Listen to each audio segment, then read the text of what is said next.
আসসালামু আলাইকুম। আজকে আমরা কিভাবে একটি ফ্রি পাওয়ারপয়েন্ট টেমপ্লেট ডাউনলোড দিব, তো সেটা দেখব।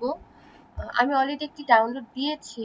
তো এখন কিভাবে আমরা সেটা ডাউনলোড দিব এবং কিভাবে আমরা এটাতে এডিট করতে পারি সেটাই আজকে আমরা দেখব। তো আমরা যে কোনো ব্রাউজারে গিয়ে যে যেটা ইউজ করি, ইউসি ব্রাউজারে আপনি যেতে পারেন, ক্রোম থেকে করতে পারেন, মজিলা ফায়ারফক্স থেকে করতে পারেন, যে কোনো একটা থেকে আপনি করতে পারেন চাইলে। তো এখানে এসে আমি ফ্রি প্রেজেন্টেশন টেমপ্লেটস ডাউনলোড লিখে সার্চ দিচ্ছি। এখানে আরও অনেক কিছু এসেছে, তো আপনি যেটা ইচ্ছে সেটাই ক্লিক করতে পারেন। তো আমি ডাউনলোড দেওয়ার জন্য এটা লিখেই ক্লিক করছি। এখানে এসে আমি ফার্স্ট যে অপশনটা আমরা দেখতে পাচ্ছি, download free power point template design, এখানে আমি ক্লিক করব। এখানে আমরা অনেকগুলো দেখতে পাচ্ছি, অ্যাবস্ট্রাক্ট, তারপর business, computer, education, medical, nature, finance, food, অনেক কিছু আছে। তো আপনি আপনার যেটা ইচ্ছা, যেটা আপনার দরকার, যেটা নিয়ে আপনি কাজ করতে চান সেটা ডাউনলোড করতে পারেন। আমি নেচারে ক্লিক করছি, কারণ আমি একটা নেচার নিয়ে কোনো প্রেজেন্টেশন তৈরি করতে চাই, সেই জন্য আমার একটা এরকম টেমপ্লেটই দরকার। তো এই জন্য আমি এটা ডাউনলোড করছি। তো মনে করুন আমি এটা ডাউনলোড করব।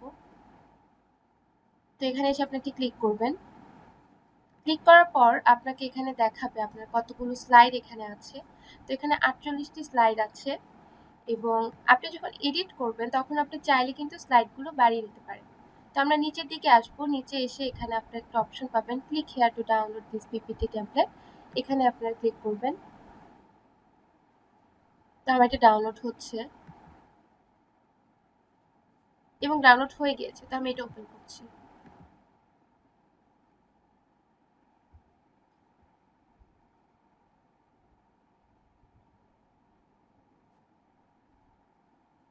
আচ্ছা, এটা ওপেন হয়ে গিয়েছে। তো আমাদেরকে ফার্স্টে কি করতে হবে, এখানে এসে এনেবল টু এডিটিং এখানে ক্লিক করতে হবে। এখন আমরা এটাকে এডিট করতে পারবো। সো আমরা দেখতে পাচ্ছি এখানে 48টা স্লাইড আছে। আমি আপনাদেরকে বলেছিলাম আপনারা চাইলে এখানে স্লাইড কিন্তু অ্যাড করতে পারবেন এবং রিমুভও করতে পারবেন। মনে করুন আমি 2 এর পর এখানে একটা স্লাইড ক্রিয়েট করতে চাই, তো এখানে ক্লিক করে রাইট বাটনে ক্লিক করে নিউ স্লাইড আমি এখানে ক্রিয়েট করলাম। এখানে এসে কিন্তু আমি এটার লেআউটটা চেঞ্জ করতে পারি। এটা এমনই না যে এই ছবিটাই এখানে থাকবে বা এরকমই হবে। এখানে কিন্তু আপনার এখানে যে স্লাইডগুলোর জন্য যে ডিজাইন আছে এগুলোর মধ্যে থেকে আপনি যে কোনো একটা এখানে আপনি অ্যাপ্লাই করতে পারবেন। এখানে একটু লোডিং নিচ্ছে, একটু টাইম নিচ্ছে, আমরা দেখতে পারবো একটু পরে এখানে চলে আসবে।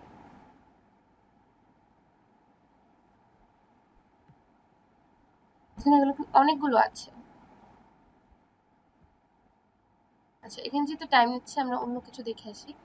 এখানে এসে আপনি দেখুন, এখানে আপনি আপনার টাইটেল চেঞ্জ করে দিতে পারবেন, এখানে কালারও চেঞ্জ করতে পারবেন। সেম যেভাবে আমি লাস্ট ভিডিওটা আপনাদের দেখিয়েছি সেভাবেই আপনারা এখানে চেঞ্জ করতে পারবেন চাইলে। এবং লাস্ট ভিডিওতে আপনাদেরকে যা যা দেখিয়েছি মোটামুটি সব কিছুই এখানে আপনারা প্রয়োগ করতে পারবেন। সব কিছুই আপনারা এখানে অ্যাপ্লাই করে দেখতে পারবেন যে কিভাবে কি করলে ভালো লাগে। আর তার চেয়ে বড় কথা, এখানে মোটামুটি আপনাদের জন্য অনেক কিছু রেডি করে দেওয়া আছে। সো আপনার জন্য জিনিসটা ইজি হবে একটা প্রেজেন্টেশনের জন্য স্লাইড বানাতে। তো এখানে আমরা এসে লেআউটটা দেখি এখন আসছে কিনা। এই যে দেখুন, এখানে আপনি চাইলে শুধু এটা না অন্য যে কোনোটা দিতে পারেন, এটা দিতে পারেন, অথবা আপনি এখানে এসে এটা দিতে পারেন, অথবা আপনি এই যে এগুলোর থেকে যে কোনো একটা দিতে, যেটা আপনি চান সেটাই আপনি দিতে পারেন এখানে। এবং আপনি যদি রিমুভ করতে চান একই ওয়েতে, এই স্লাইডটাই মনে করে আমরা রিমুভ করব, তো এখানে এসে এখানে ক্লিক করে রাইটে ক্লিক করতে হবে এবং এই যে দেখুন ডিলিট স্লাইড, তারপরে এখানে আপনি ডিলিট করে দিতে পারবেন। সেম ওয়েতে সেভ করবেন, সব কিছু সেম, বেসিক যা শিখিয়েছি সব একই রকম। শুধু আপনি কিভাবে ডাউনলোড দিয়ে আরও সুন্দরভাবে আপনার প্রেজেন্টেশনটা তৈরি করতে পারবেন সেটাই এখানে বলা হয়েছে, দেখানো হয়েছে আর কি। তো আশা করছি এটা আপনাদের উপকার হবে এবং সবাই ভালো থাকবেন। Thank you. আসসালামু আলাইকুম।